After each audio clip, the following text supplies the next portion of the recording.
আপনাদের স্বাগত জানাই। আমি আমার কথা শুনবার জন্য সম্প্রতি সেনা প্রধান একটি বক্তব্য রেখেছেন।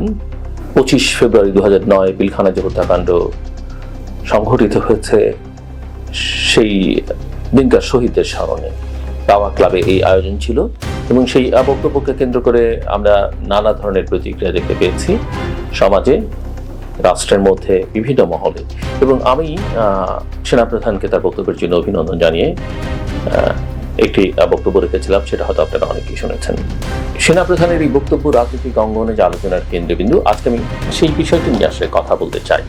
বাংলাদেশ সেনাবাহিনীর প্রধান জেনারেল ওয়াকারুজ্জামানের সাম্প্রতিক বক্তব্য রাজনৈতিক মহলে ব্যাপক আলোড়ন সৃষ্টি করেছে, আমরা সবাই দেখেছি। এবং তিনি রাজনৈতিক দলগুলোর কাঁধা ছড়াছড়ি, আইন শৃঙ্খলার অবনতি, জাতীয় নিরাপত্তা, গোয়েন্দা সংস্থা সহ বিভিন্ন রাষ্ট্রীয় প্রতিষ্ঠানের ভূমিকা এবং স্বাধীনতার সার্বভৌমত্ব নিয়ে তার উদ্বেগ প্রকাশ করেছেন।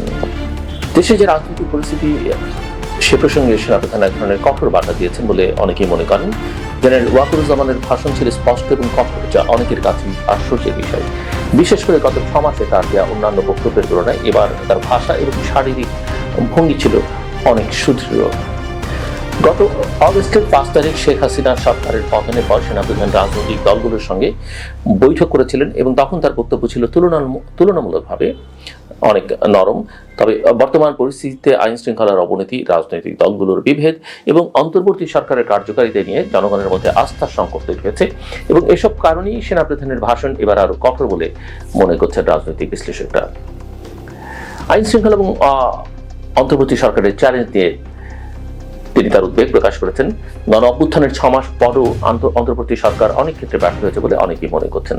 আইন শৃঙ্খলা পরিস্থিতির চরম অবনতি, রাজনৈতিক বিভক্তি এবং সংঘাতমূলক পরিস্থিতি দেশকে অস্থিতিশীল করে তুলেছে।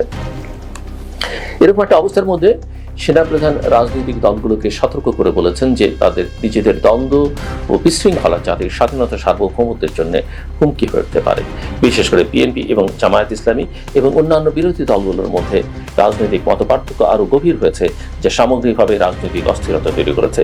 শুধু বিএনপি বা জামায়াতের কথাই বলি কেন, আমরা বৈষম্য বিরোধী ছাত্র আন্দোলন কিংবা জাতীয় নাগরিক কমিটি এবং সর্বশেষ যে সিটিজেন্স পার্টি, যেটা হলো জাতীয় নাগরিক পার্টি, তাদের নেতাদের যে বক্তব্য বিশেষ করে বিএনপির বিরুদ্ধে, সেটাও খুব অত্যন্ত প্রণিধানযোগ্য।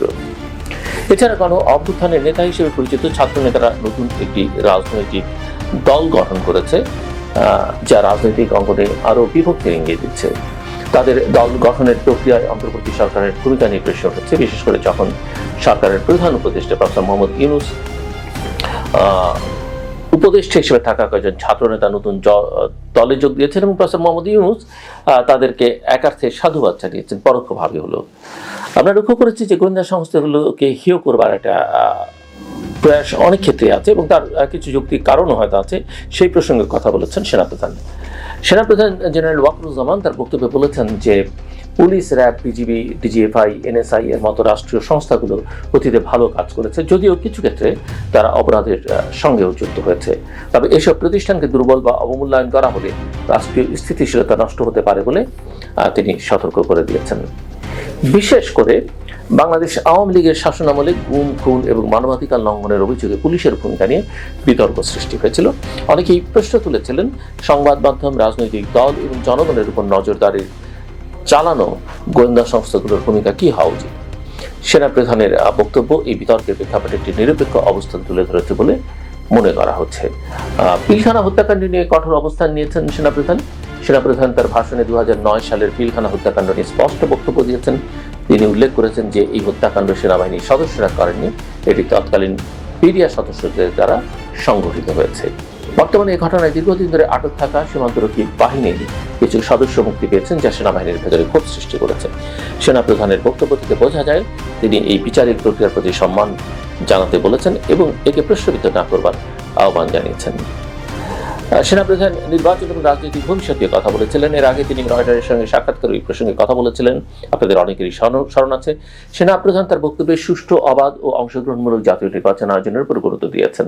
তিনি বলেছেন যেসব সংস্কার প্রয়োজন সেগুলো সম্পন্ন করেই নির্বাচন হতে হবে। তিনি আরো বলেছেন, নির্বাচন ডিসেম্বরের মধ্যেই অনুষ্ঠিত হওয়ার সম্ভাবনা রয়েছে, যদিও সরকার এর আগে বলেছিল যে নির্বাচন ডিসেম্বর অথবা আগামী বছরের জুনের মধ্যে হতে পারে, এবং সম্প্রতি প্রধান উপদেষ্টা প্রেস সেক্রেটারি বলেছেন যে এটা মার্চের মধ্যে হতে পারে। রাজনৈতিক অঙ্গনে এর প্রতিক্রিয়া এবং ভবিষ্যৎ চ্যালেঞ্জ আমরা কি দেখতে পাই? সেনাপ্রধানের বক্তব্যের পর রাজনৈতিক ফলে মিশ্র প্রতিক্রিয়া দেখা দিয়েছে। কেউ কেউ মনে করছেন তিনি আইন শৃঙ্খলা পরিস্থিতির অবনতি এবং রাজনৈতিক বিভক্তি নিয়ে হতাশ, তাই কঠোর বার্তা দিয়েছেন। আবার কেউ বলছেন এটি রাজনৈতিক দলগুলোর জন্য হুঁশিয়ারি, এবং তারা যদি নিজেদের মধ্যে বিভেদ দূর না করে তবে সাময়িক হস্তক্ষেপের সম্ভাবনা উড়িয়ে দেওয়া যায় না। এদিকে সরকারের ভূমিকা নিয়ে প্রশ্ন উঠেছে। অনেকে মনে করছেন সরকার নির্বাচনের সুষ্ঠু পরিবেশ নিশ্চিত করতে ব্যর্থ হচ্ছে, এবং সেনাপ্রধানের বক্তব্য সেই ব্যর্থতারই প্রতিফলন।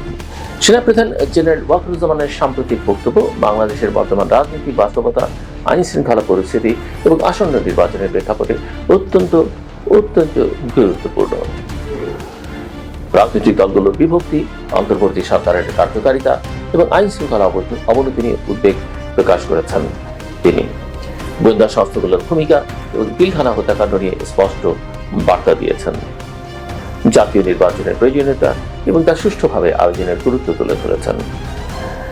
সামনের দিনগুলোতে সেনাপ্রধানের এই বার্তা রাজনৈতিক দলগুলোর জন্য কি প্রভাব ফেলে, সরকার কি ধরনের পদক্ষেপ নেয় এবং নির্বাচন কতটা অংশগ্রহণমূলক হয়, এগুলোই এখন দেখবার বিষয়।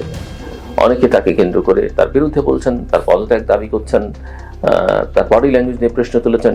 কিন্তু মাথায় রাখতে হবে যে গোটা প্রক্রিয়ায়, গোটা পরিস্থিতির মধ্যে সেনাবাহিনীর যে ভূমিকা, সেনাপ্রধানের যে অবস্থান, সেটা আসলে গত জুলাই বা অগাস্টের শুরু থেকে আমরা যেভাবে দেখেছি সেরকম যদি না হতো, আমাদের আজকের যে পরিস্থিতি, যতটুকু আমরা ভালো আছি ততটুকু ভালো কিন্তু আমরা নাও থাকতে পারতেন।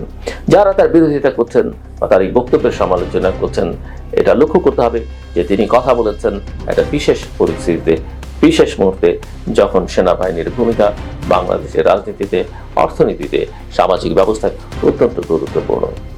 এটি কোনো স্বাভাবিক সরকার নয়, এটি কোনো স্বাভাবিক ব্যবস্থা নয়। যে সরকার আছে সেই সরকার নির্বাচিত নয়, জনপ্রতিনিধিদের সঙ্গে সম্পর্কিত নয়, এবং জনগণের সেই অর্থে সরকার নয়। জনগণের সমর্থন রয়েছে একটা, কিন্তু সেই সমর্থন ধীরে ধীরে কমতে শুরু করেছে।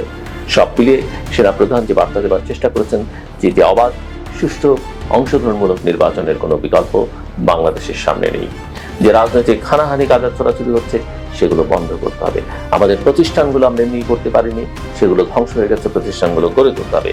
ব্যক্তিরা অপরাধ করেছে, প্রতিটি ব্যক্তিকে আইনের আওতায় আনতে হবে, বিচার করতে হবে, কিন্তু প্রতিষ্ঠানগুলোকে আন্ডারমাইন করবার যে প্রক্রিয়া আমাদের মধ্যে সমাজে, রাষ্ট্রে চালু আছে, সেগুলো বন্ধ করতে হবে।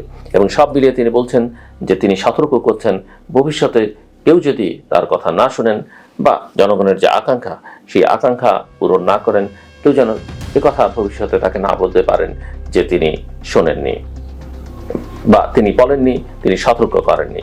এবং তার সতর্ক বার্তার মধ্যে এটাও আছে যে এই পরিস্থিতি চলতে থাকলে দেশের স্বাধীনতা এবং সার্বভৌমত্ব হুমকির মুখে পড়বে, যে কথা অনেক আগেই অন্তর্বর্তীকালীন সরকারের প্রধান প্রফেসর মাহমুদ ইউনূস বলেছেন যে রাষ্ট্র বিপন্ন হতে পারবে। আমরা কি সেটা চাই? আমার ধারণা